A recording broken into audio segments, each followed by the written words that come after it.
కర్నూలు జిల్లా మంత్రాలయం నదీ తీరంలో 56 అడుగుల శ్రీరాముడు విగ్రహాన్ని శ్రీమఠం పీఠాధిపతులు సుభదేంద్ర తీర్థులు ప్రత్యేక పూజలు చేసి ఆవిష్కరించారు. అయోధ్య రామ మందిరంలో బాలరాముని విగ్రహ ప్రాణప్రతిష్ఠ రోజున మంత్రాలయంలో అభయ రామ విగ్రహం ప్రాణప్రతిష్ఠ చేశారు. ఇక మంత్రాలయంలో శోభాయాత్ర కన్నుల పండుగ జరిగింది. ఈ కార్యక్రమంలో ఎమ్మెల్యే వై బాలనాగిరెడ్డి పాల్గొన్నారు. పవిత్రమైన మంత్రాలయంలో అభయ రామ విగ్రహాన్ని ప్రతిష్ఠాపించే అవకాశం ఇక్కడ ప్రజలు పూర్వజన్మ సుకృతమని పీఠాధిపతులు సుభదేంద్ర తీర్థులు పేర్కొన్నారు.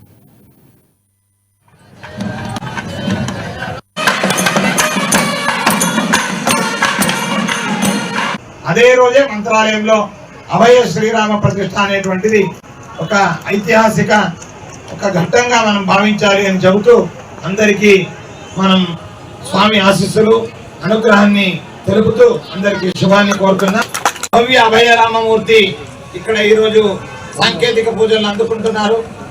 ఎందుకంటే మర్యాద పురుషోత్తముడైనటువంటి